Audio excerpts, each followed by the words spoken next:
အားလုံးပဲမင်္ဂလာပါမြန်မာပြည်မှာနေပိုဘေဘီလေးတွေဘယ်နှစ်ယောက်ထိရှိလာပြီလဲပရိသတ်တို့သိကြပြီလားပြီးတော့သူတို့လေးတွေကမိဘတွေရဲ့ခြေရာကိုဆက်ပြီးနင်းနိုင်မလားဆိုတဲ့အကြောင်းလေးလေ့လာကြည့်ကြရအောင်နံပါတ်၈မြတ်တော်မောင်ဟာမင်းသမီးစိုးမြတ်နန္ဒာနဲ့အဆိုတော်ဖြိုးကြီးတို့ရဲ့တဦးတည်းသောသားလေးဖြစ်ပါတယ်မြတ်တော်မောင်ဟာမိန်းကလေးဆန်ဆန်နေထိုင်မှုကြောင့်အွန်လိုင်းမှာနာမည်ကြီးခဲ့ပါတယ်မြန်မာအမှုပညာလောက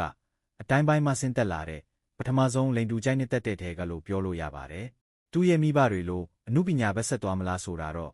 သူ့ဆုံးဖြတ်ချက်ပေါ်မူတည်ပြီးစောင့်ကြည့်ကြရအောင်။နံပါတ်9မြူလင်းကိုဟာတရုတ်ဆောင်လင်းစာနီစော်နဲ့တရုတ်ဆောင်ရဲကိုတို့ရဲ့သမီးလေးဖြစ်ပါတယ်။သူမဟာအယုတ်မလေးနဲ့တူလို့ပရိသတ်တွေရဲ့အားပေးမှုရလာပါတယ်။မြူစစ်ဗီဒီယိုတွေမှာတရုတ်ဆောင်မှုတွေစတင်လုပ်လာပါတယ်။သူမရဲ့မိဘတွေလိုပရိသတ်ကိုဆွဲဆောင်နိုင်မလားဆိုတာတော့စောင့်ကြည့်ကြရမှာပါနံပါတ်6ပြေတုတရာလေးဟာတရုတ်ဆောင်အင်ဒရာကျော်စင်နဲ့တရုတ်ဆောင်ပြေတီဝီတို့ရဲ့သမီးလေးဖြစ်ပါတယ်မိခင်အင်ဒရာကျော်စင်ပရဟိတလုပ်ရင်းလိုက်လံကူညီခဲ့တဲ့ချိန်ကစားပြီးပရိသတ်တွေကြားချစ်စရာကောင်းတဲ့မျက်နှာလေးနဲ့ရေပန်းစားလာပါတယ်တတော့မှာဖော်လို6000ကျော်ရရှိထားပါတယ်မျက်နှာလေးကချစ်စရာကောင်းပြီးမိဘရဲ့ခြေရာနင်းနိုင်မဲ့ကလေးလို့မြင်ပါတယ်သူမရဲ့မိဘတွေလိုအမှုပညာဘက်ဆက်သွားမလားဆိုတာကိုတော့စောင့်ကြည့်ကြရမှာပါနံပါတ်5မင်းသက်မောင်အမှုပညာရှင်မေတန်းနုနဲ့ရုပ်ရှင်ဒါရိုက်တာဇင်ယော်မောင်တို့ရဲ့တဦးတည်းသောသားလေးဖြစ်ပါတယ်မင်းသက်မောင်ဟာရုပ်ရှင်ရိုက်ကူးရေးဘက်ကိုဥတီနေတဲ့သူတစ်ယောက်ဖြစ်ပါတယ်မြန်မာပေါ်ကားတွေကိုပဲဆက်ပြီးရိုက်မလား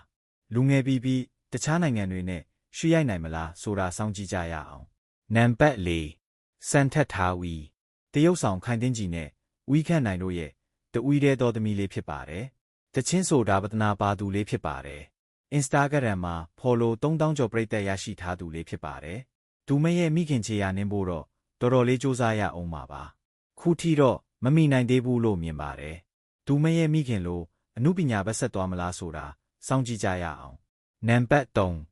စစ်လုံးပတိထက်ကလေးဟာအမှုပညာရှင်ထက်မိုးဝီနဲ့ဖခင်ဆိုင်းလုံးတို့ရဲ့တဦးတည်းသောသမီးလေးဖြစ်ပါတယ်။သူမရဲ့မိခင်လိုချစ်စရာကောင်းတဲ့မျက်နှာလေးနဲ့ပရိသတ်တွေကိုဖန်ဆားထားသူဖြစ်ပါတယ်။ကြော်ညာတွေတစ်ခုပြီးတစ်ခုခက်စေ့လေးရိုက်ထားသူလေးဖြစ်ပါတယ်။သူမရဲ့မိခင်လိုပဲနောက်တစ်ချိန်မှာပြင်းတရုပ်ဆောင်လာနိုင်မလားဆိုတာတော့စောင့်ကြည့်ရအောင်ပါပါ။နံပါတ်2ယုံပတိလုံမိုး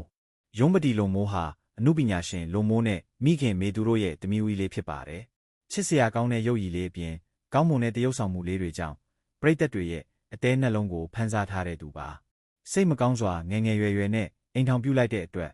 အမျိုးသားထုရဲ့အသေးကိုခွဲလိုက်တဲ့သူလေးလည်းဖြစ်ပါတယ်အိမ်ထောင်ဖက်နဲ့အဆင်မပြေမှုကြောင့်လက်ရှိတကိုယ်တော်ရွတ်လွင့်နေသူလေးလည်းဖြစ်ပါတယ်လက်ရှိမှာ Instagram follow 9သိန်းကျော်ရရှိထားသူလေးဖြစ်ပြီးယာတနာဒီဇိုင်းတွေလုပ်နေတာကိုတွေ့ရပါတယ်နောက်ထပ်တရုပ်ဆောင်မှုလေးတွေပြန်လုပ်လာမလားဆိုတာကိုတော့စောင့်ကြည့်ရမှာဖြစ်ပါတယ်နံပါတ်1ပန်းရောင်ကျဲဟာအဆိုတော်ကေဟန်နဲ့မိခင်တင်စာဝီတို့ရဲ့သမီးဝီလေးဖြစ်ပါတယ်။အမှုပညာကိုစိတ်ပါလက်ပါလုပ်သူလေးဖြစ်တာကြောင့်ပရိသတ်တွေရဲ့အားပေးမှုကိုအမာခံရထားသူလေးဖြစ်ပါတယ်။တချင်းဆိုတဲ့အပြင်ဗျယန်းတော်များရဲ့အမ်ဘာဆာဒါလည်းဖြစ်ပါတယ်။ Instagram မှာ follow တသန်းထိပရိသတ်ရရှိထားသူလေးဖြစ်ပါတယ်။မြန်မာနယ်ပိုဘေဘီထဲက